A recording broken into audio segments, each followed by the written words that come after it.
Hey, what's going on out there, family? Hey, so welcome back. It's Sifu Lester here from CCH 360, and I got my two comrades with me, like always.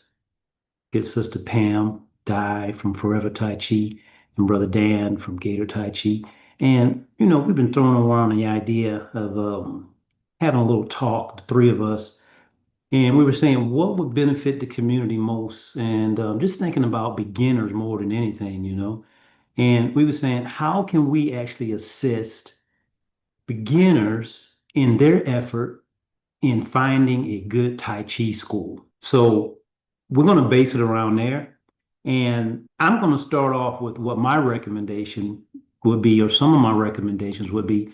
And it may be a little old school. I don't know if people still do it this way. Well, I know people still do it this way because I have a couple of friends that do it this way. But I say, why not start with an interview? Sit down, teacher and student, student and teacher, sit down, have a cup of tea, begin with an interview the old school way, the way that I did it with my teacher, and actually get to know a little bit about each other before embarking on this journey. Because, first of all, family, I hate, and I mean it, I mean hate. I absolutely hate looking at Tai Chi as a product. Because for me, it never was a product, it was a relationship. And once it becomes a product, I think that it's simply watered down, and you don't get that relationship feeling. So I would say that most people, they choose their Tai Chi school or class maybe by checking out a class, one class. And I don't think that's good either. If you're going to check out some classes, go and check out some classes. You know what I'm saying? Whether it's live, which is your first, I'll say best option, a live class that's local, but a lot of people don't have that option. You may have to go virtual. Either way, if you go virtual or live, check out multiple classes, multiple teachers. And then some people, they simply read a website and they start taking not even taking virtual classes, but they start looking at pre-recorded lessons. And I don't think that's a better or a good option, going that route. I'll say virtual will be the second best way of going about doing it. Either way, set up that interview. When people contact me and they say they want to take a class, I talk to them first. And out of that conversation, the student gets to know a lot about me, and I also get to know a lot about the student. Because if there's certain like health issues and things like that, we need to be we need to be on the same page. You know what I'm saying? I don't want you doing exercises that could actually cause you to harm yourself. So by us having that dialogue, you can let me know, hey, I had a knee replacement. I can tell you how to do the exercise in a way that would benefit you and not harm you. You get what I'm saying, family? And also here we are having this conversation. You can kind of look at my mindset. I can kind of look at your mindset, and we can see if we're a match. Because if you're not looking for what I have to offer, what are we even doing in our first class? Why did we make it this far? We should have never made it this far. So anyway, I'll go more into my reasoning behind the interview, but Sister Pam, Brother Dan, you want to chime in and say what you think is the best approach for this student that's looking to find a good Tai Chi I, school? I I would never even think about an interview. From my experience, most of the students that are looking, they see my website and they call or they send a text and say, I'm looking for a school, and then I'll ask them, what are you looking for? What are your goals? Are you looking for health? Do you have a martial arts background? That kind of thing. Um, and then I'll explain, what kind of program we have. Okay, but I think it's based on their goals more than anything else. Yeah, I think both of you are right on. I think the first question to ask is why they want to try Tai Chi. If they're looking for the health benefit, if they're looking for better balance, if they're looking for um, uh, working with breath work, um, are they into the martial arts? What their if they have any background at all about Tai Chi, and also I think what Sifu Lester was talking about their health. What can they do and what can't they do, and what do they want to accomplish? I know I get phone calls once in a while.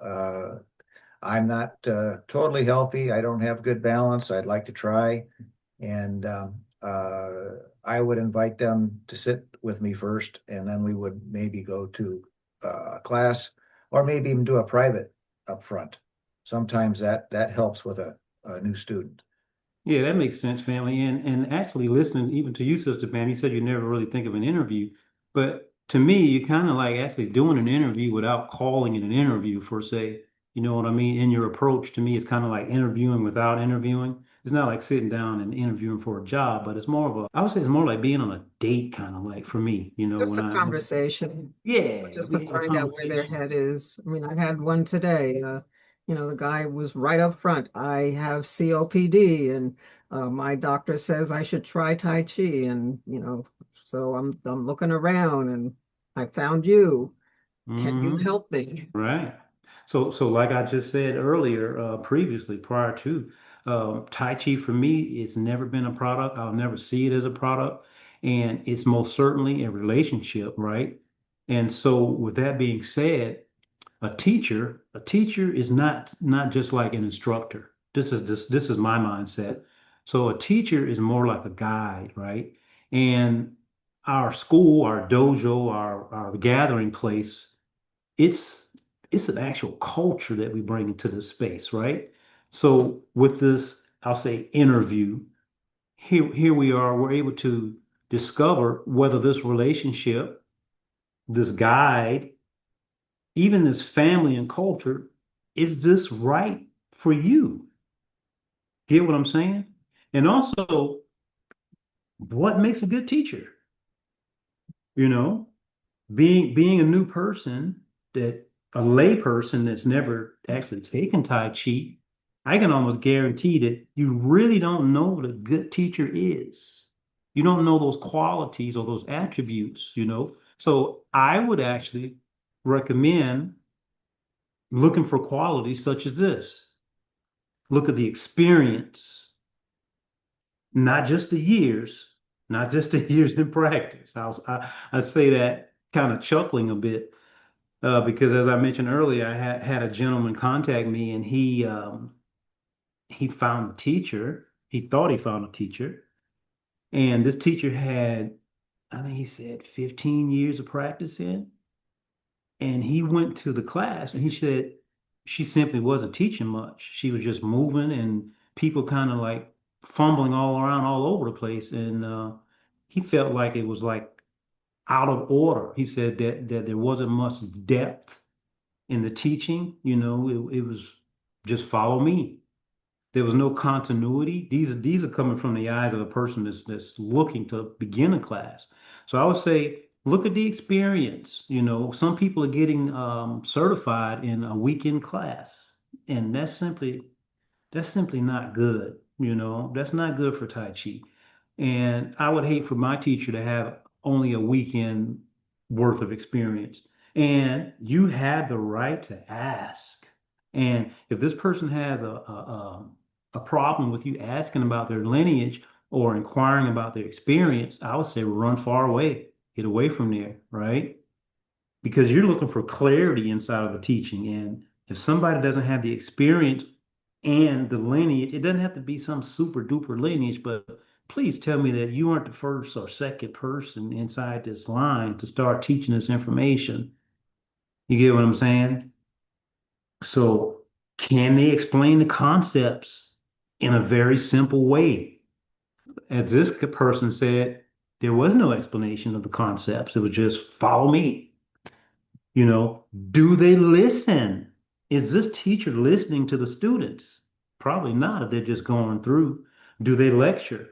You know, the Tai Chi table talks. I think there's a lot of value in that mouth to ear instruction that we have. And I'll say good teachers are always still students. So you also be able to sense that humility, right? And by all means, being humble doesn't mean that you're soft or that you're a pushover, right? Humility is completely different from that. So please don't confuse the two. And look at the population inside of the group. I like to have a good mix in there. I like to see beginners. I like to see seniors. When I say seniors, I'm talking about senior in practice as well as older people and younger people, right? I like to see athletically built people in there. And I'm certainly looking for some people that's probably had some rehab things going on, like knee replacement, hip replacements, just a complete immersion of just a good, solid, real, what I would call a real community. I would feel welcome in that environment. Anyway, I'll pass it over to you, brother. You might want to do some research ahead of time, not only for some place to take Tai Chi, but there's some organizations that you can search for on the internet. One is the Tai Chi for Health Foundation. One is the Taoist Tai Chi Society. One is the American Tai Chi and Qigong Association. You may look at your local YMCA's, your health clubs, or even a hospital. I actually got started as a auxiliary program from one of the hospitals in the area. So as Sifu Lester said, one visit does not tell you what's going on. You might want to take two or three, and then if you're not satisfied, look for a new location. It really is about the communication between you and the teacher that will help you get where you need to go. And that's probably, if you can relate to them, if you can understand them. Some teachers you might not be able to understand. Some teachers you may not be able to see and view if the class is too big. You have a hard time actually seeing what's going on. So try to find it's not too big, maybe not too small. A mix of people is fantastic because you have a social activity and you also have people learning together, and that is strong. That's very strong. So I'll send that over to Pam. Go ahead, Pam. Yeah, that's ditto on all of that. But I'd like to say like around where I am, the different locations will have different type of program. For example, I started out teaching adult education through the high school. And the people that sign up from there, you'll start with, I don't know, maybe 15 people. And by the time the 8 weeks are done, you'll be down to two. Mm. Um, it's that mindset. They don't have the same mindset as going to a regular school. Okay, at the library, I teach now. I've been at our local library for over a year. I have a following there. Okay, but even that group, um, they're all more or less beginners, and Mhm. they're not going to get the detailed instruction that I would give with my personal students. Okay. So I think it depends on where the actual location where you're looking. What are you looking for? Okay. You're just looking for, like Dan said, just for health or whatever. Um, maybe the library is fine. Okay, some people they want more. They want the Marshall application. They want to know the theory. They want to know all of those things that tie into Tai Chi. So piggybacking off of that, as well off of what Brother Dan said, and you as well, Sister Pam. So Dan mentioned earlier, get out and see different schools, right? Because once you go out and you go to different schools, as Sister Pam just says, you're going to get a different vibe or different feel, and that's going to be based off of, I'll say the instruction is being offered there. Some schools are going to be more health focused, right? Like I teach at the military base here, and a lot of people are thinking about health. right? They're looking for something that's probably a lot more gentle, easily accessible, right? Something that's great for seniors and also for people who are in some type of recovery from injuries, right? I would say that's more health based. And then there's a large swing right now taking place in regard to the martial aspect as well. So you may go to a school and it may or may not be your fit. You may be looking for health, but it's martial. You may go in there and they're focused on push hands. They're focused on applications, conditioning, right? That's something that we don't talk about often, right? The deeper body mechanics, the longer standing, the sitting inside of the postures, I say the eating the bitter, the real martial intent. So two variations. And then here's another common variation.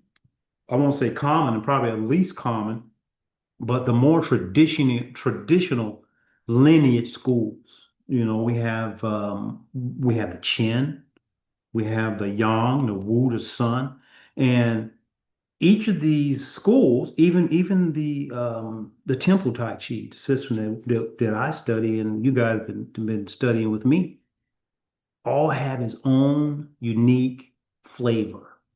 They all do. Go to a community center class, affordable, friendly. Now here we are. The teaching quality may vary. You get what I'm saying? You may go and bump into some type of hybrid studio somewhere. I've been to those at a yoga studio that offers Tai Chi classes, right? You may go in there, they may have Tai Chi mixed with Qigong, meditation and yoga. So this is one of the reasons I said, don't wait till everything is perfect to start. Go ahead and start. Start making those visits to different schools, whether it's online or not. Get out there and experience for yourself because just taking somebody else's word for it is never going to give you a true feeling in regards to what it's truly like, right? If I ask you what chocolate ice cream tastes like and you never actually tasted chocolate ice cream, you have no idea what it tastes like. You only have an idea in your mind, but you never really taste it. So get out there for yourself, family. Get out there for yourself. And also, sorry about that, family. And also, don't be afraid. And hopefully, the teacher is open to you actually speaking with other students, asking them, how long have they practiced, right? Because you're going to notice that some people look like they know what they're doing and some look lost or whatever it may be. Don't be afraid to talk to the community. When did you start? Is this the only teacher that you study with? It's interesting. I've had a number of students that have moved to other states, and Right. they have a tough time finding something. Or if they find a school, they say, it's nothing like what you're teaching. Yeah, yeah, yeah. I mean, and I say, it's everybody has their own style. But we're doing 24, but it's, Young's out 24, but it's not, it doesn't look like anything that I learned from you. I said, well, Really? that person is putting their personal touch into it, and Yeah, every teacher has their own style of teaching a particular form. It could be a traditional form, but they have their own way of expressing it. So, that's so true. it's nice that they have that to compare, but you have to go with an open mind. That's very, very true. I've had the same thing happen. And I always tell people nobody's going to teach the same. Even Master Liao and Sifu Ron, completely different way of teaching. And supposedly same information, right? But completely different. Bear in mind their backgrounds. Master Liao grew up in the temple. Sifu Ron grew up on the streets in Chicago. You get what I'm saying? So he came from a fighting background. Master Liao came from a Taoist priest monk type background. So same information, different sources. Something I might throw in there too, if you are not familiar with Tai Chi and you go to a Tai Chi class, don't be afraid of all the different names and the different expressions for things. They'll seem really strange. They'll seem maybe not even logical at times. And it takes some time for the names of the forms to start feeling natural. So if you go and you spend one time at the class one night and all of a sudden you feel overwhelmed because I'll never get this, give it some time because you will get it. Just be like Lester, Sifu Lester just said, be open-minded about it. Because to a lay person, Tai Chi is maybe a little bit woo-woo. Right. So what Brother Dan is saying basically is Tai Chi is in this example no different from any other type of trade or technical skill that you may go and learn in regards to the language that's being spoken, right? They all have a very unique jargon. When I went in the military, it was like a whole nother language was being spoken, and it was very intimidating, right? I had no idea what the hell it was talking about. It takes time. It takes experience. It takes immersing ourselves in the environment. And as we said, it becomes a culture. And it kind of like just grows on you, family. So as Brother Dan said, don't feel stressed about not getting all of the jargon. It'll come to you slowly but surely. I wanted to share something with you here that I'm talking to my new people here, lay people who are looking for this school, this teacher. Some things that a teacher may ask you. These are some things that I ask students. As I mentioned earlier, I want to know about your health. You know, maybe not every little, some things you might hold personal, but some things I think you should let the teacher know. And I oftentimes use joint replacements. Several of the students that train with me, they have knee replacements, hip replacements, and things like that. And it doesn't hinder their practice because they know how to use their body, right? But by letting me know, I can also show them how they can do the exercise a little bit different, where they won't feel like they can't do things, right? Like they won't feel like Tai Chi is not for them because Tai Chi is for everybody, right? So your health background, teacher might want to know a little bit. Definitely going to want to know your goals. What do you expect to get out of this practice? What do you expect to get from me as a teacher, right? What's your experience with movement, any type of movement? Dancer? You got some yoga? Oh, you're a gymnast. Couch potato of 45 years. No problem. We can work with that as well, right? What's your availability and your commitment? I would love to see you more than just one time on a Saturday or Sunday. The more the better. Some people can see you a lot more frequently than others, right? And if you're only able to see the teacher on a Saturday, that's perfectly okay. Now that teacher can give you some homework to take home with you so you can do some at-home training. So what is your availability? So these are a few questions that you probably could expect to hear from a teacher, whether it's in an interview style or just face-to-face talking at the school when you go there and register for the class, right? So this will help you interview or make that conversation a lot more smoother. Just piggyback on that, you had mentioned you're interviewing or they're interviewing you or you're interviewing them. Okay. Hmm. They should interview you also and Oh, yeah, find it's a out two-way. about you. Okay. I mean, for me personally, they should know, yes, I have had both knees replaced. I've had a hip replacement, and I have an autoimmune disease that limits a lot of my mobility. They should know Hmm. that. So they're not expecting, you know, these grandiose postures from, what they see on the internet. Okay. So Hmm. they should know something about you as well. 1000%. Here's a few things that I've encountered people asking questions to me because they always ask me questions. How long have I been practicing? That's the first question, you know, and who is my teacher? But if you're not coming to practice with me, I don't actually like to tell you who my teacher is. I just don't. But and there's a reason for that. You know, sometimes people have this chauvinistic thing going on, like, who is your teacher? Well, who are you to be asking who's my teacher? You know, or are you looking for lessons for me? If you are, we can talk about it. Other than that, you don't need to know who my teacher is. He'd rather not be known. What is your approach to teaching beginners? That's a very important question. What is your approach to teaching beginners? This is prospect talking to the teacher. How do you balance the form, applications, and philosophy? Because those to me are like the three pillars right there. Forms, application, and philosophy. Some people don't touch philosophy at all. And I think that it's very important that we do go into the philosophy, the Tai Chi classes. You can expect to get that. Uh, Teacher, what do you expect from your students? Right? These are questions that we should ask. What does progress look like at your school?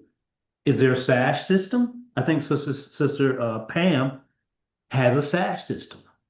I don't. So just a few things that you should ask to just show how interested you are as a student. Because remember, you're coming into a culture. You're not just taking classes. You're joining a family, a tradition. Now, one thing I would like to cover here that we hadn't talked about is, I'll put it inside of quotations, the big red flags, the things that we should run away from. Any red flags you can think of, Brother Dan, when this student shows up, going to see this possible new teacher, new family? Well, absolutely. The first one is probably prejudgment. They're going to try Prejudge. to judge who you are before they know who you are. Say that Because again, they, brother. because they know better. Prejudgment. Yes, that is a big one. What about I went before when I was here, I was away from Seafood Run. I came to South Carolina and I was here and I was going back and forth to Florida twice a month, driving 8 hours down there, 8 hours back, 2 times a month. I would go there and stay from Friday night, Saturday, Sunday, and come back Sunday night. And I also wanted to supplement that because I just feel like I wasn't getting enough. And I went and visited a school in Columbia. I won't say the name of the school, but the teacher, I don't know if he felt like I was like a spy or something like that, but he was very secretive. He wouldn't demonstrate anything. He was kind of, I mean, he took me through an interview. It was like, felt like I was being interrogated. Now, when I say interview, that's not what I'm wanting you to do. We're not there to interrogate anybody. I felt like I was being interrogated. And on top of that, he didn't want to demonstrate anything. I want to see something. That's the type of student I am. When I went to Seafood Run, we touch hands. I got 9 years of practice and I want to make sure I'm coming to see somebody who's going to be able to teach me something. No, I was thinking maybe he felt you were a threat, I that thought I you was, knew, you knew, you felt you knew more than he did. I went there, I wasn't chopping my jaws. I wasn't doing a whole lot of that. I was I didn't think being, so. Yeah. yeah, I was there to learn. I was really there to learn. I didn't ask to touch hands or nothing, but I wanted to see like the form or something. And it was like, took me in this little, he wouldn't even take me into the training studio. Took me into his little office back in the dungeon. Beautiful school. It was Wow. weird. It was very weird. I was going to say another red flag when a student comes in if they're only concerned about the cost. Oh And yeah, that's a big one. I'll put that one at the top of the list. How about this one? Vague or evasive answers whenever you ask about their training background. I didn't even ask them about the training background. We didn't even get there, right? But if they're trying to evade those questions, going around those, that should be a red flag. This might be one of those weekend warriors that went and got that weekend certification, right? Here's another one. And this one actually makes me pretty sick on the stomach. These I'll call them overly mystical, magical claims. Shame on them. I can heal you with my energy across the room. I can knock you down without even touching you. Get away fast. Get away fast. A lot of times these people are into mind control. They have no clear teaching progression. It ain't there. Also, if they're trying to pressure you, this is a big one too. These contracts. If they're trying to pressure you into a contractual agreement, I say buyer beware. And oh, by the way, You got to buy this gear. You got to buy this gear. You got to buy this gear. I say, be careful. Yeah. I always look for attitude. Um, Ooh. coming in like, well, I took Tai Chi with so and so, and I know a few things, Mm. good for you, their expectation, but they should be coming in with blank slate. You're coming Empty into that my cup. school with my students. You should be coming in as a beginner. And Empty I that tell them, cup. I don't care if you studied for 10 years with somebody, you're coming in with a clean slate as a beginner, as You're a brand white new. bash. You're brand new today. Yeah. So how about this one? I never, and this is one thing I loved about Sifu Ron. He never criticized other schools, although he did not like Bruce Lee. I told you about that.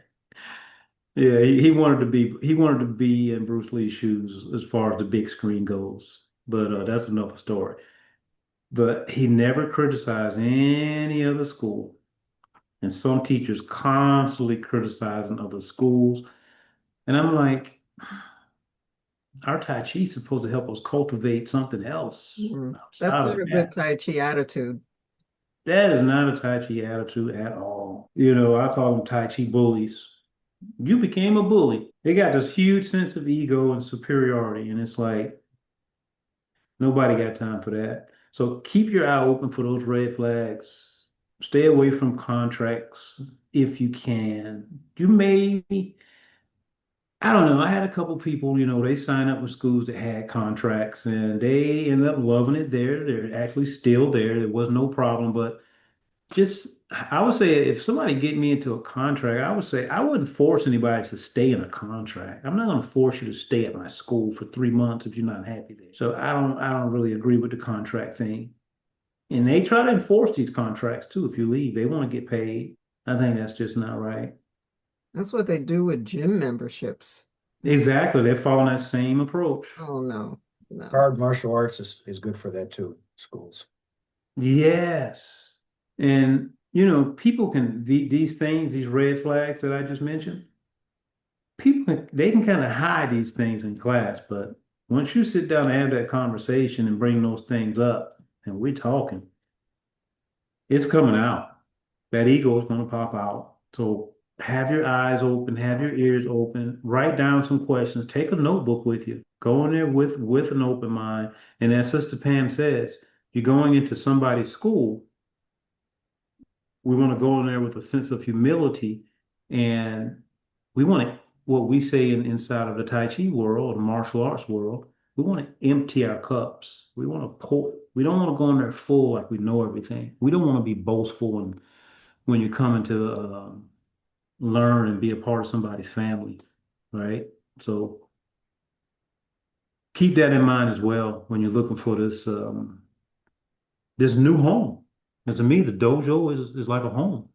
That's our family. A few common, I'll say common misunderstandings also when people are out there looking. They think that, as we mentioned earlier, they think that all Tai Chi is the same.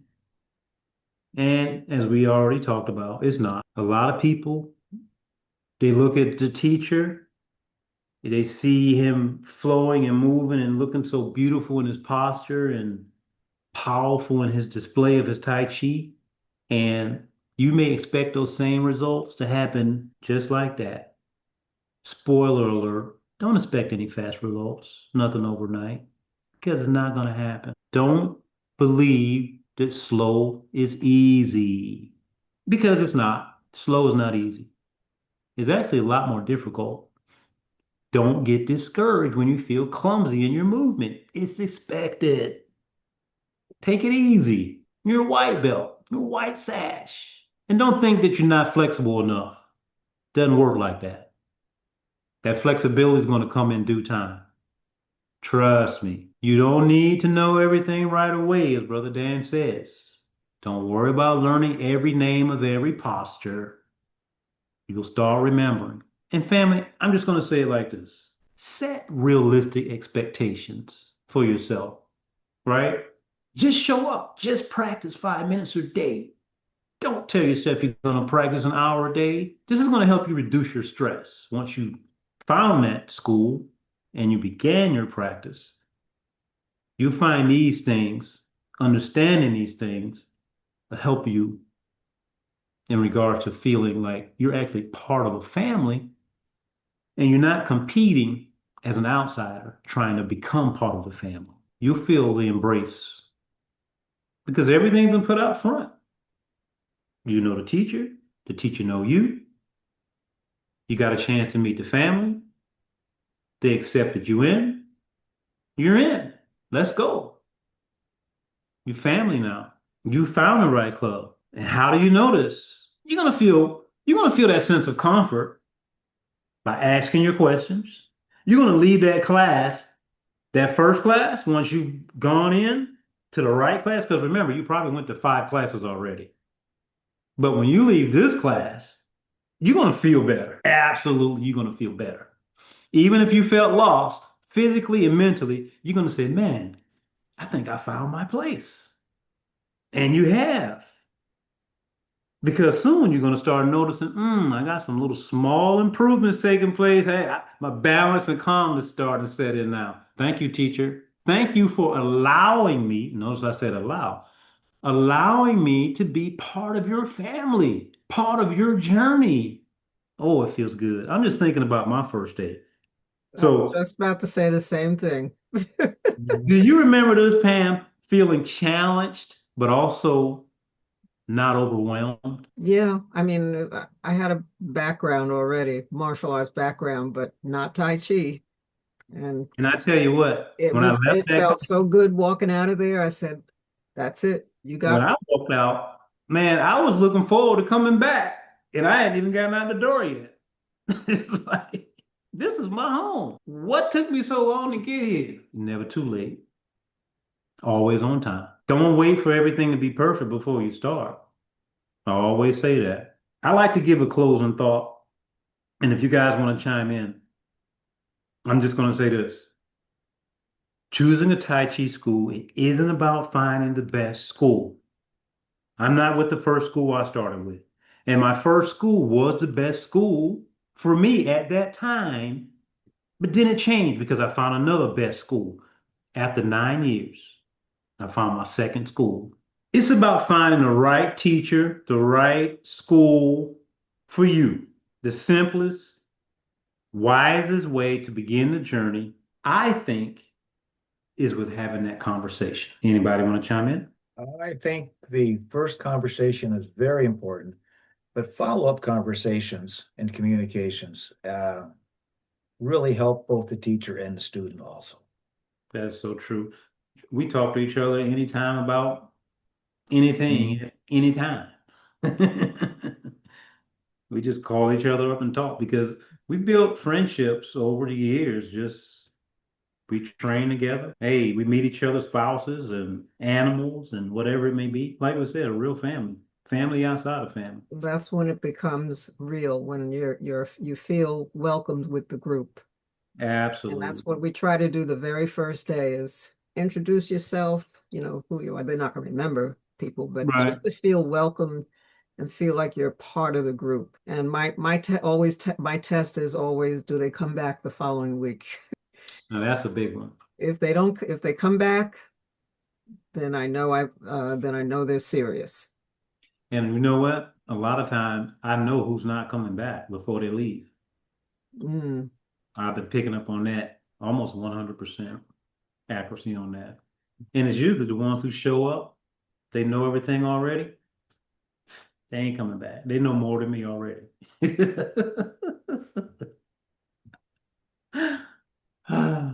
They know more than me and hadn't taken a day of classes already. Wow. And I don't want any students like that personally. I don't have time for it. I'm not here to boast and brag about what I know or whatever. I'm here to teach what I do know. And hopefully, those who are in attendance can benefit from it. And that's about it. But anyway, that's all. Okay. Yeah, family in regards to that. And more than anything, I hope we're able to help out not just one body, but some bodies in regards to finding that good Tai Chi class, that good teacher. And it may not be a class full of students. It may just be a small class. And that doesn't mean anything because it's a small class. And for me, it turned out to be a bonus being a small class because if you think about the ratio, student teacher ratio, once you get over a certain amount of students with the teacher, it becomes a challenge to get that one-on-one with the teacher. Now, teacher may have some assisting bodies there as well, some senior students that can help, and that's a good thing too, learn from your comrades. But don't be discouraged if you show up at a class and there's only a small amount of people there. That's not a bad thing at all. It could be good.